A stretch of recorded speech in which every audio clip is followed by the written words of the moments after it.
Issues at hand.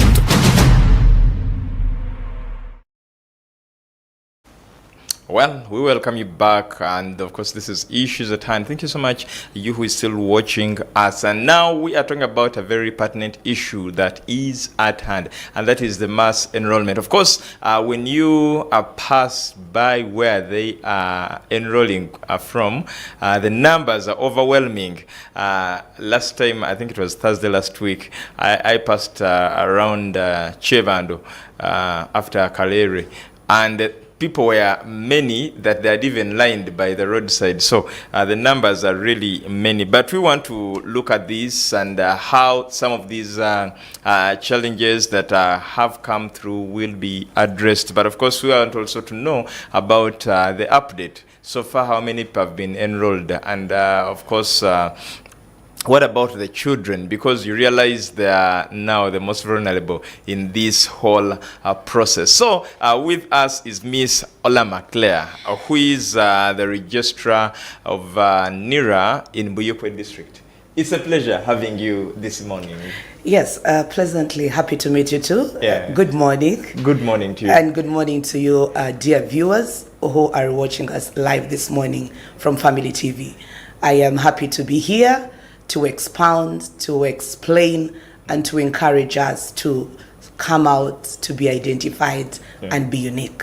That's very important. We've come at a point where without a national ID, you can literally do nothing. You can't access government services, you can't have a bank account, you can't have a SIM card. I mean, so this is really something very, very important. Yes. And I believe those who tested the challenges were the first when NIRA rolled out the mass enrollment. But let's talk about the progress so far. How is the process going on? The progress is very good. I want to begin by commending Ugandans. Okay. For me, the turnout ever since we rolled out this exercise on the 27th day of May 2025 has been overwhelming. Ugandans are coming in big numbers, and they are making a clear statement, a very clear statement. We want to be visible to government, we want to be unique, and we want to have the ability to be identified in a secure manner so that we can access services. And so as of yesterday morning, we had managed 3.5 million renewals. Now that's amazing, because when we started out to plan this project, we knew that 15 million IDs were expired. So if we are managing 3.5 million renewals in about a period of 5 weeks, I think that's a very big testament that people now understand the value of identification. People understand the value of the NIN and the national ID in securing how we access public services and how we are looked at differently from anybody else. Yes. So for me, that's amazing. And it's a thing that we don't take for granted. We want to thank the Ugandans, and we want to encourage you. If you're still having trouble making this decision, I think that you're sleeping on your job. It's in your interest to also step out, be visible, and get your own identification document renewed. Yes. So we shall talk about the challenges that we, the Ugandans, have. Okay, also Ugandans, but I mean, we who are supposed to go and line up for enrollment. But so far, as NIRA, have you encountered any challenges within the process? Well, a national project like this one cannot be without challenges. But for me, rather than whine about the challenges, which we are paid to think about and resolve, we want to celebrate that people are coming. And it is our duty to work tirelessly, diligently, to make this process smooth.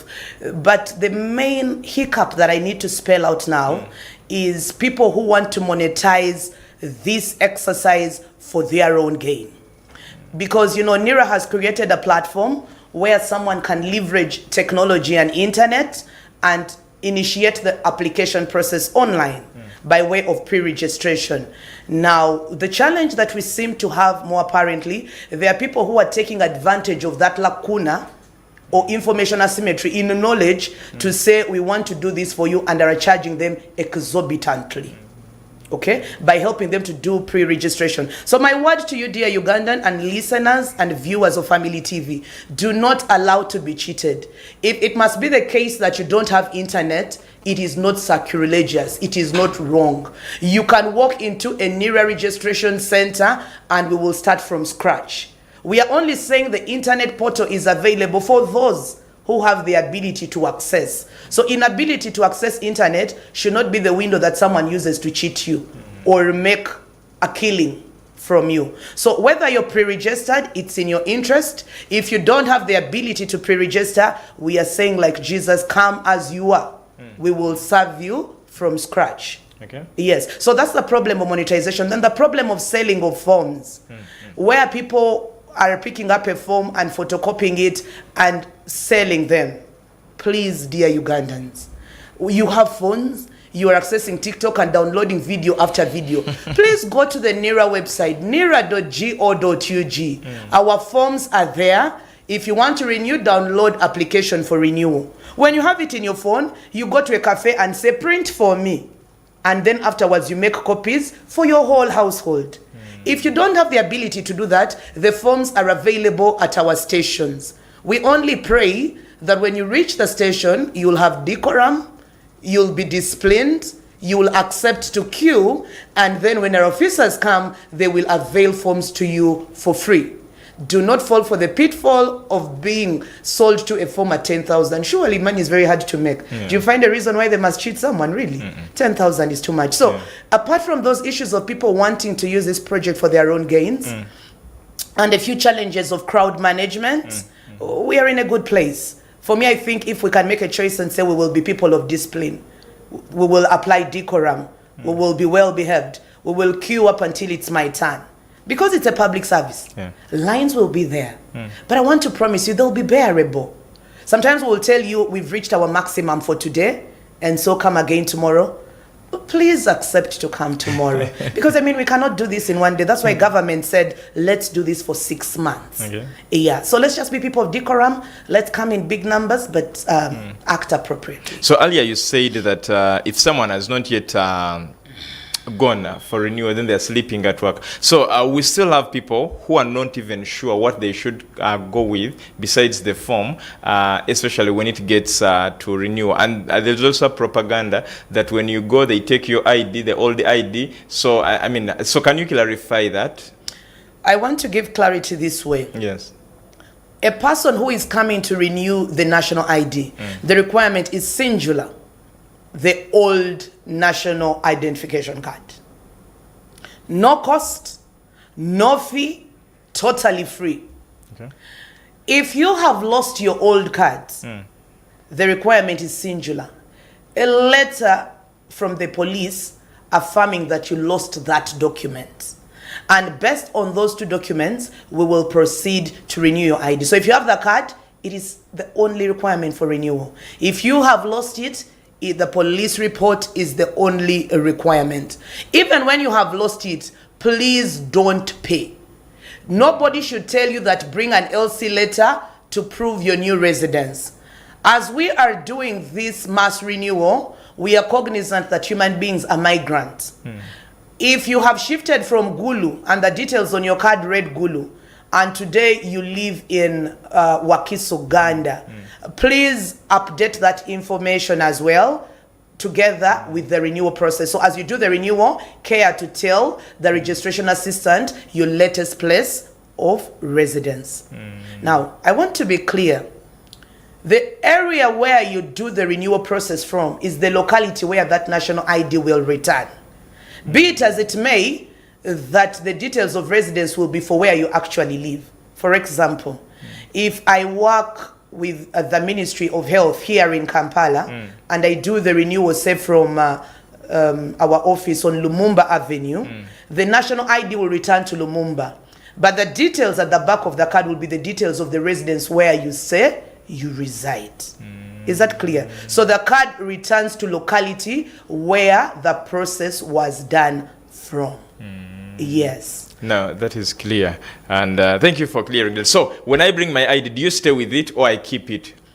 At this point in time, you go with your national ID.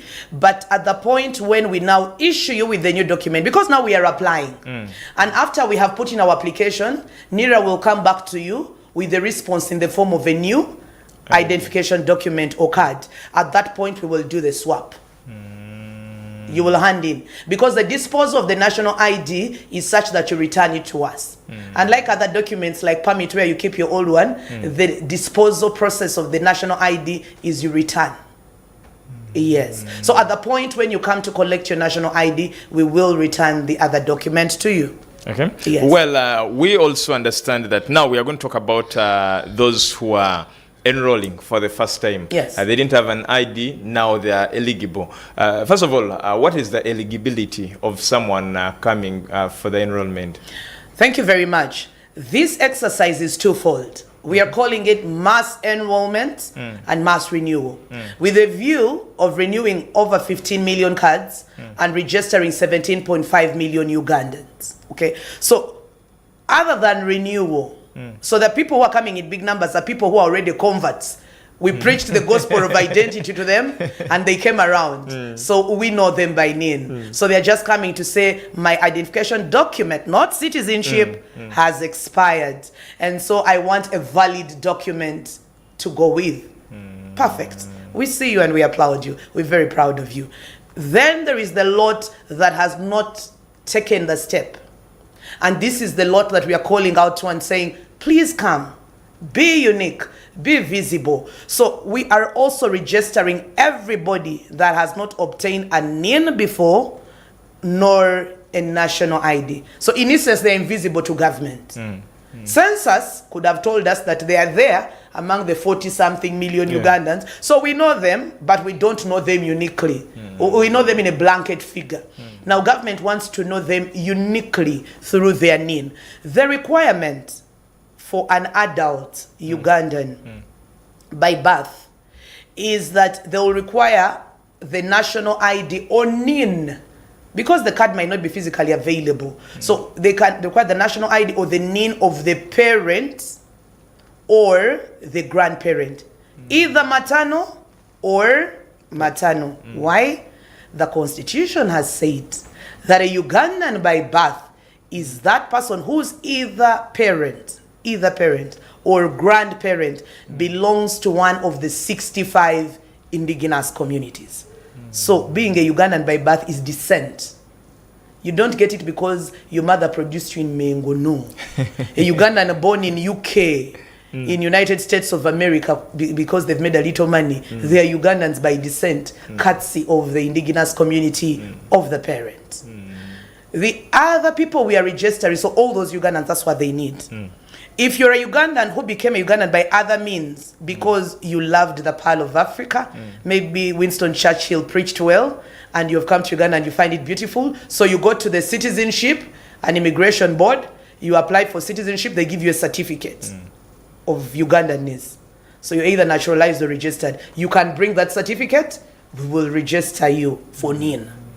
Now, the other category of people who we are registering are all children who are Ugandans.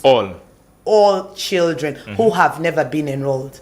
And for me, if you would allow me today, with your permission, that is where I want us to dwell. Yeah, that's where we are going. Okay. That's where we are going. I wanted us to first clear off this so that someone should know. Because we still have people who say, I've lived in Uganda, and, you know, we welcome very many communities in Uganda. And so when someone comes to Uganda, they feel, I should be Ugandan, I should also be part of the enrollment. Can I make you laugh? And I think we have the best constitution in Uganda. I like to think about citizenship like my arm. So they're like a funnel. So this is the funnel. And so you can pour in through here, you can pour in through here and here. So you can be actually a Ugandan by birth. You can be a Ugandan by naturalization. You can be a Ugandan by registration. You can be Ugandan under Article 10 of the Constitution, you know. You can be Ugandan by many facets. The only problem I have in this exercise, we won't tell people, if you have lived with us, and we are good people, by the way, it's on record that we are hospitable, and you choose to want to be a Ugandan like us, please follow the due diligent process that permits you to be a Ugandan. Do not fall for the pitfall of procuring an ID from a Ugandan grandmother with the view of lying that they are your parents. So we are saying, follow the right order if you're by birth, your parents' IDs, and your recommendation from the LC and DISO. That is for adults. So an adult, your letter from your LC and your DISO, together with your parent ID or blood relative, are what you need. Now, talking about children, we have school-going children who were registered and never received their IDs while they're in school.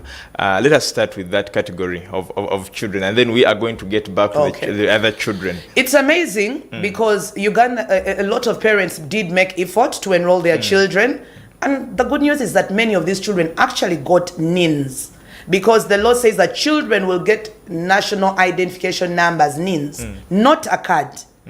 Be it as it may, the NIN is for life. It does not change.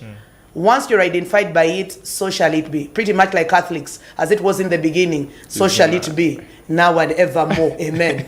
As is your NIN, so shall it be forever and ever. Amen. Now, once you have a NIN, it's permanent. So when you make the age of 16, the law says that we then give you a document to that effect. So children obtain NINs, and I want to encourage parents to use *216# to check for the NIN of their children.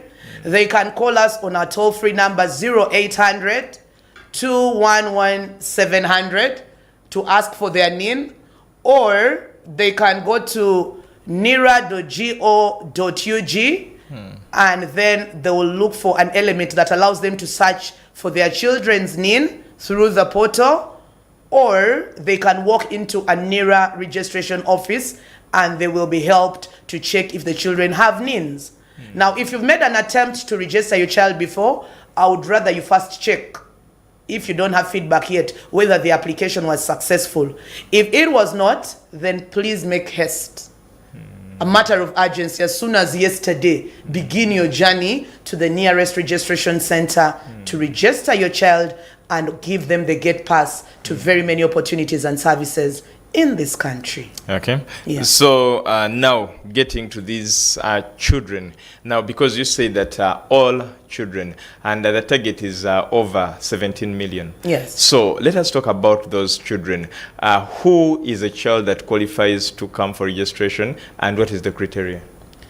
Now, the Constitution has defined a child as anybody below 18 years. And I want to empower now. It is very common that because a national ID is given to every 16-year-old, the 16-year and 17-year-old are subjected to requirements of adults, asking them to bring the LCD solid. To the extent that when you do the arithmetic, you are below 18 years. That means you're a child. Requirement is singular. Parent NIN. And a copy of ID if you have it. Parent NIN is what you require. And because you're a child, you will need to come with a blood relative to introduce you. Because as a minor, you do not have the ability to give us information of your own accord under oath. Our application for national ID includes a declaration, an affirmation that what is being said is the truth and nothing else but the truth. Because as NIRA, our mandate requires us to uphold and maintain a credible and integral register for this country. So that said, you need to come with a relative to introduce you with one requirement, that. So if you're there and you live with Jaja, with grandmother, please, grandmother, know today that you have the ability to escort your grandchild and confer citizenship by virtue of you belonging to an indigenous community. The parents can just send you the details of their NIN and the details of their residence, so that when you register, you don't say Jaja is the mother. So that we know that the father is John, the mother is Carol, but the person who has escorted the child and therefore introduced them for citizenship is the maternal grandmother, is the paternal grandmother. We want to have those records very clear and succulent. If you may permit me, the other category of children is the one you spoke to in the beginning, the vulnerable ones. Yes, yes. Dear viewer, we understand that many children find themselves in situations that they did not plan to be in. And many children were thrown, maybe either the pit latrine on the street or were found. Now, for any child who is a foundling of that nature, whose parentage is not known, but they were picked from wherever below the age of 5, we will register those children based on a police report which reported them as such. Because every thrown child or dropped child on the street, the first person they notify is the police. Yes. And we know that police records are permanent. The Baganda have a saying, So in equal words, I'm trying to show that a police reference never rots. Even when you ask for the ones of 1960, they will dig it up and bring it. So we are saying you go back and obtain for us that police record of report relating to that child, and via that police record or report that this child was picked below 5 years, the constitution says they are automatically Ugandans. So even when they are white, even when they are grey, even when they are green, provided they were picked below 5 years, they are Ugandans by birth. At that point, we are taking a short commercial break, but there is also another category that I will request you to talk about now. These are children in babies' homes, but we shall come back with that category after the break. Stick with us. Thank you. Issues at hand.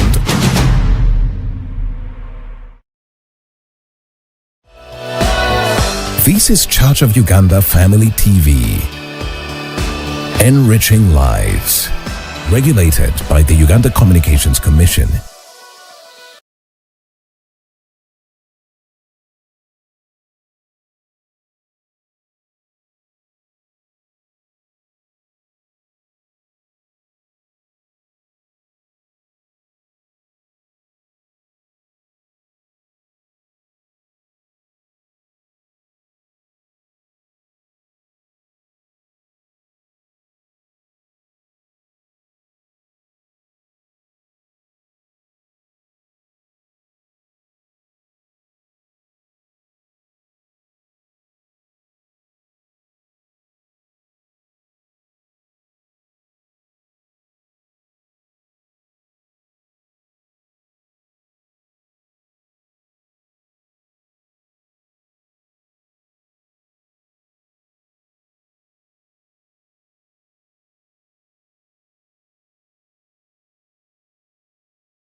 This is Church of Uganda Family TV.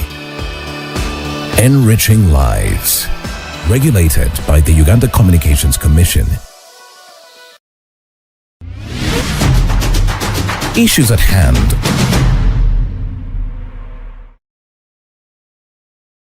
Welcome back from the break. We are still talking about the mass enrollment and mass renewal of the national identity cards that is ongoing. And before the break, we talked about children, and we want to draw more emphasis on the children, because even in the queues, the long queues that we see, it's only people there. I mean, the adults only. So we don't see them bringing the children. And of course, you ask yourself, don't you want your child to be registered? So while you leave your child at home, you come and queue up. How about if you come with your child and you stand in the same queue, so that after you, it's the child being registered, and you do it at once. Now, this is what we are emphasizing on. But we talked about the category of children, that maybe someone picked a child, that category. So, me who picked the child, when I come with a police report, do I also have to come with my NIN? Yes, because you're the introducer. Okay. Yes, because when we ask the introducer, we ask you in which capacity are you introducing this child. So you can either say, I am the mother of the orphanage, I am the OC, I am the head of the baby's home. If the children maybe are still maybe in a prison or something, you give us the capacity in which you're introducing the child. Yes, but the mandatory requirement for all children abandoned, foundlings, in others those who are picked. The word foundling comes from found, in others lost and found. So for all foundlings, it must be the case that's a record that references the picking or the finding, and then you, the person who stays with the child, who is introducing, and in the capacity you introduce either welfare person, mother of the mother's home, if you're in charge of the orphanage. Yes. Okay. Well, now that is cleared. So, is there no limit on the NIN that one person's NIN should appear on a particular number of beneficiaries? But how can there be a limit if I have the muscle in my orphanage to look after 1,000 children, and they come to my child home and they are picked from, say, a street, and a legal process, a due diligence is done to remit them to my orphanage, then I remain the introducer because they are in my care. Okay. I'm their caretaker. So rightly so, there is no magnitude. It's not that your NIN is that you're just introducing them because they are minor. And I want to use this minute to accentuate this. Yes. Even people who are 40 years of age, who have never registered, but their history is such that they were picked below 5 years. Okay? It doesn't take away that they are foundlings. Once a foundling, always a foundling. Because their history then is in the idea that they were found, and by virtue of their being found, they are citizens by birth, because such people will still not have a mother or father. So do not be tempted to lie, or don't give yourself that hypertension of wondering how you get parents. Your heritage, your history can speak for itself. And if you can get that documentation of how you were picked, even when you're 40, we will still base on that to register you and affirm that you're a citizen by birth. Okay. Yes. And whose NIN do they present? Because some might, because there will still be adults, so they'll have a verification letter to go with, which is the LC-DISO, in addition to the police report, because now they are not being introduced. So the police DISO will still give them the introduction letter, but still it will be supported by this police report. So they'll do the normal adult requirements. Yes. Okay. Now, there's also the special interest groups, like the children that are visually impaired, or any disabilities that accrue. Is there a special arrangement for them? Yes. The one thing that we are championing in this project is we are rooting more than ever for horizontal and vertical equity, equal treatment of equals. You know, equity is not leveled.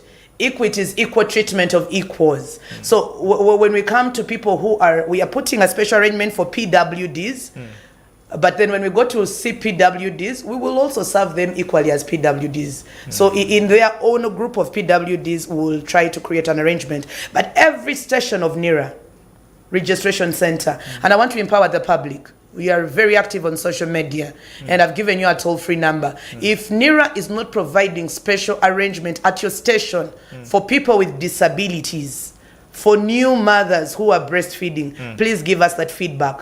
We are committed that we will offer specialized attention for that group of people for evident reasons. It is not rocket science. It is visible for everyone to see that there's no reason why a man who is limbless has got to be subjected to line up with someone who has limbs or legs. So we are doing that to cater for them. But also that equity is subject to, if you find 4 limbless people in front of you, then you will be the 5th.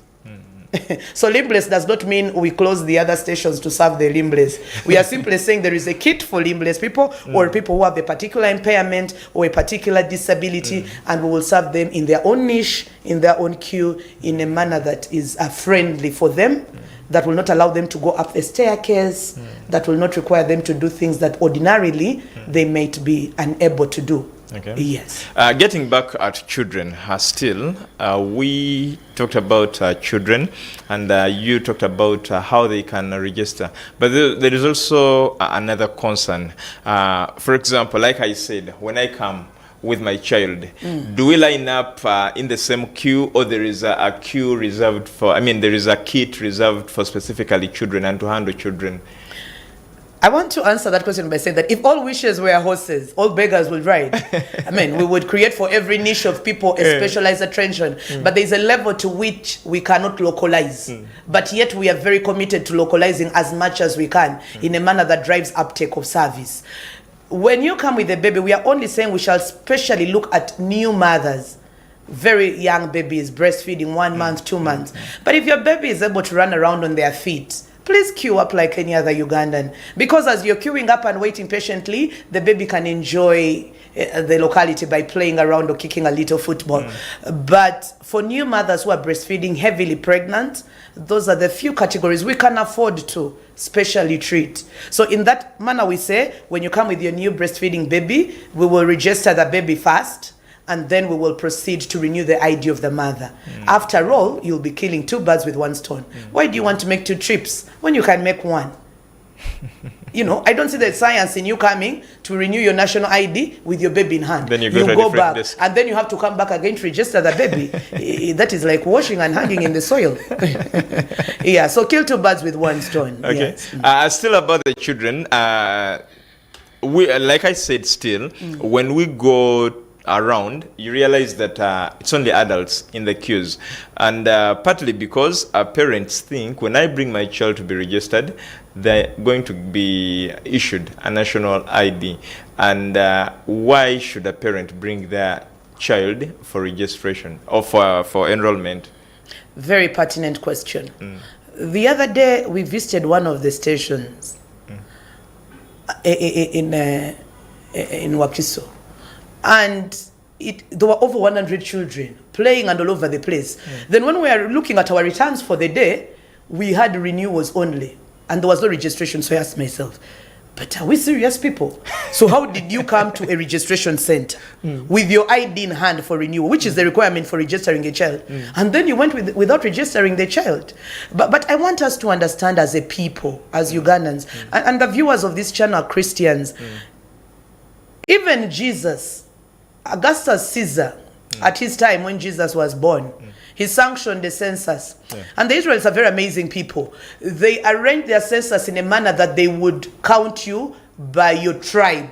So Joseph, together with Mary, had to carry the baby Jesus and go back to Bethlehem to be counted. So you can imagine if our Lord, the King of this universe, and his parents honored the kings of the time by going back. They even had to travel. Remember, Mary was a new mother. She even traveled as a new mother and then took the baby Jesus together with his beautiful wife Mary to go and be counted as the king of the time had said. So if you're a Christian, and if you're of this station and you're a Christian, it is your duty, first of all as a citizen, but as a child of God, to honor the leadership of the land. And so as a country, if our leaders have given us a beautiful way to be unique, so what is holding you back? As your Christian duty, but also as your civic duty, register. Be like Mary and Joseph. Now that government has said, let's go register, can you be Mary-like? Can you be Joseph-like? By carrying your child, even when they are very young, they carried Jesus. They went to Bethlehem to be uniquely counted in their tribe. Even Ugandans, we are like Jesus, by the way. Did you know that? We are being identified under our tribe. So Jesus started with us. We are purely a blessed nation. But that said, please, when you go, carry your child, enroll them. What are the gains? Yes. Now, every time you register your child, you're just now not doing a civic duty. You're not walking in the footsteps of Christ. But you are also ring fencing, giving your child a gate pass, the key to the future. You are saying, I want my child to be named after me. In my family tree, the baganda njagala kutambula ng'omuganda njagala kulanya bulungi, that when the government looks back, the people of the house of Joseph will be known because you'll have told us this is your child. What that does, when the time comes to go back home to our maker, which will come for all of us. It is a question of variance in time, but we will all go. But when the time comes, the hereditary system will be easy. We don't have to struggle looking for who are the child of the deceased. No. The deceased registered his children. They are under his name. If we say immediate beneficiary, the family tree is clear. Government knows it. 2, now in Uganda, for those of us who have adapted to modern health services by way of insurance companies, you know very well you can't register your child for insurance without a birth certificate. And yet, you cannot get a certificate without a NIN. All those things are domiciled with the NIRA. So, don't you want your child to access insurance? How will your child have a bank account? You need a birth certificate to get a bank account. You need your child to get a scholarship. Today in government universities, once you're admitted, you take a birth certificate. It is a requirement for Makerere. Even in my time it was. When I was going to the Great University of Makerere, I took my birth certificate to register as a freshman. So now, you can't get a certificate without a NIN. So do you see how you close opportunities for your child? And yet the Bible says, train the children in the way you would like them to grow. If you want your children to grow in the way of prosperity, in the way of wellness, in the way of being learned, then begin to train them by enrolling them. Teach them to uptake, consume, honor the legal obligations and civic duties that this country places before them. So there is so much for it. If you're not doing it, just wake up tonight. Make that choice. Carry your ID. Walk in with your children. Be identified. Be unique. So this means that when I bring my child for enrollment, when NIRA will be issuing out national IDs. Numbers, NINs for children before 16. I mean national IDs to those that are eligible of getting a card. For them, they'll be getting NINs. Or the NIN comes even So early. the NINs, government issues them by 2 ways. And when you go, don't forget to give us your telephone contacts, because we are giving real-time feedback by way of SMS. If you don't have a phone, UBOS has told us that every household in this country has a mobile phone. And if that is true, the number doesn't have to be used, but it can be a number through which you can obtain feedback that your request that was lodged with NIRA is now successful. So we are giving feedback that way, but NIRA will also give children NINs, and those children can also obtain NIN slips. In other words, a document that affirms their NIN that can be downloaded from the NIRA portal, or you can get from a NIRA registration office. So when you're coming to pick your ID, you can ask the NIRA office that also print NIN slips for your children. Yes. So does that mean that, for example, in if I want to register a SIM card in my child's name who is not 18 years, 16, to get a national certificate, they are 14, can they use that NIN slip? Is it legal for a child to own a mobile phone? No? In Uganda, we've no, to own is one, to own Yeah. one, but to be able to register it in that child's name is another. To own is one, but who is registered in that SIM? Most of the children that have those SIM cards, they're in their parents' names, not them. Yeah, that's why I asked. Unless So you're telling me can that they the use the Communication slip? Commission has slipped on the job. No. That's why I said, can they now use this? Because that will be the next thing parents will do. In instance, there are guidelines that govern communication in this country, and who qualifies for a SIM card or not. That is a conversation for the UCC to hold. I don't want to scratch mandate, but to the best of my knowledge, a national ID, and once we say national ID, it really ring fences adult, not an in slip. Yeah. A national ID Yeah, is a requirement. a parent will go to an MTN outlet, a service center, and they'll cause commotion there because they say, now, why did they give me this thing? So no, the Bible said that to give to Caesar what belongs to Caesar. Okay. So let us give the benefits of a particular age bracket to that age bracket and another. But that said, regardless of age, every group and category in this country has benefits of why they must be identified. Yes. So let's not purport to also say a NIN is what we shall use to fight voter fraud. I know the president has made that clear, that the NIN and the national ID will be at the heart of fighting voter fraud. Now, should we also say that because children have NIN slips, they are going to vote? There's another That worry. is not their benefit. There's another worry that is came not out, their benefit. It's a benefit came for with another the URA, where they say they'll start using a NIN as a tin. And people are already quaking because they have been hiding from paying taxes. But honestly, I want to be guided, and I may be wrong, but I'm also may be right. Because you are the taxpayer, right? And for all taxes you pay as an individual, does it take away that because now they are saying we know you by name, that you're no longer the same person? Shakespeare said that if a lily flower was called by any other name, would it cease to be beautiful? No. It wouldn't. If Claire Olama is the taxpayer of pay as you earn, vide my salary. If today URA chooses to know me by my NIN rather than my TIN, does it take away that I'm the same Claire paying pay as you earn? I've been dodging the tax. I think that they're just evasive. And I think now we are saying, if you don't want to love your country willingly, we will also coerce you. We will nudge you a little to love it by meeting your obligation in terms of tax payment. Well, I'm not here to make an announcement for URA and drive tax collection, but be it as it may, I'm a Ugandan anyway, and tax is at the heart of growing this country and the beautiful things we see. So for me, I think to use NIN is to further concrete that which is due to this country. And I've already said, give to Caesar what belongs to Caesar. So if this is out of your sweat, this is what the law says you'll give your government, please willingly give. Yes, let us be cheerful givers. Okay. And as we give, so shall it be given unto us. Because when we give more, we hold our government more accountable.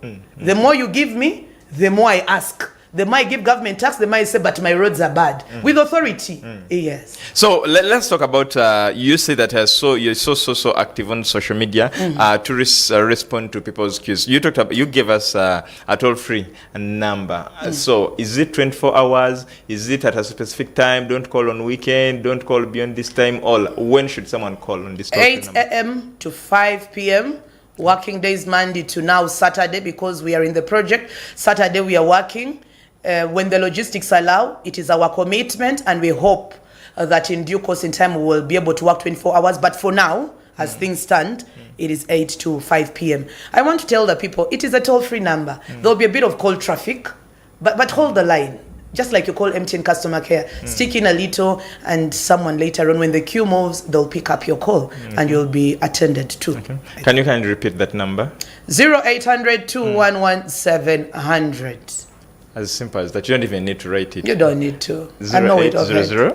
211 700. Very easy number. And nira.go.ug, we were very responsive. When you go there, you'll check for whether you want to check in. It's responsive. But also our social media handle, nira _UG. Nira in capital letters _ capital U, small g. We are on Twitter, a very, very active, responding to all your concerns. Do follow us on TikTok, and we are also on YouTube. Whatever fora you're using to reach out to us, our social media and PR team is working effortlessly behind the clock to make sure that all questions get answered in a timely, reliable, and a way that drives service uptake. If I have any questions, I've gone to the desk, and I have questions. Okay, the center where enrollment or renewal is being done from, and I have questions. Is there someone that has been assigned to respond to questions, especially of, concerns of people? We also have a group that is illiterate. They cannot read and write, so they cannot fill in the forms. Are there people at the stations to support them, so that someone can know that as long as I just get my ID and go, everything else will be there? Thank you very much. Every NIRA registration officer in this country is a customer care officer, and therefore should be able to guide. We have done a meticulous job empowering and training robustly. You will recall that before we deployed these people, we regionally trained them thoroughly on all the concepts. But be it as it may, in all management, there may be issues that they may not be able to answer. Please, when they escalate the issue and say, please reach out to the district office, please accept.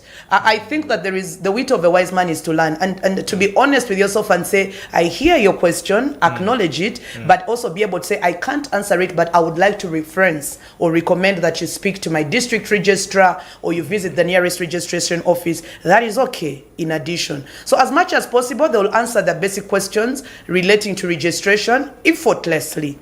But if there are any questions that are there and you don't feel satisfied, there are secondary levels to go to. There are district offices across the whole country, but also our headquarters in Kampala at the Independence Ground is open, and you can come over with all these concerns. Yes. Claire, give us your closing remarks as we wind up this talk. Yes, thank you very much for having me. I don't take this for granted. I am very passionate about citizenship.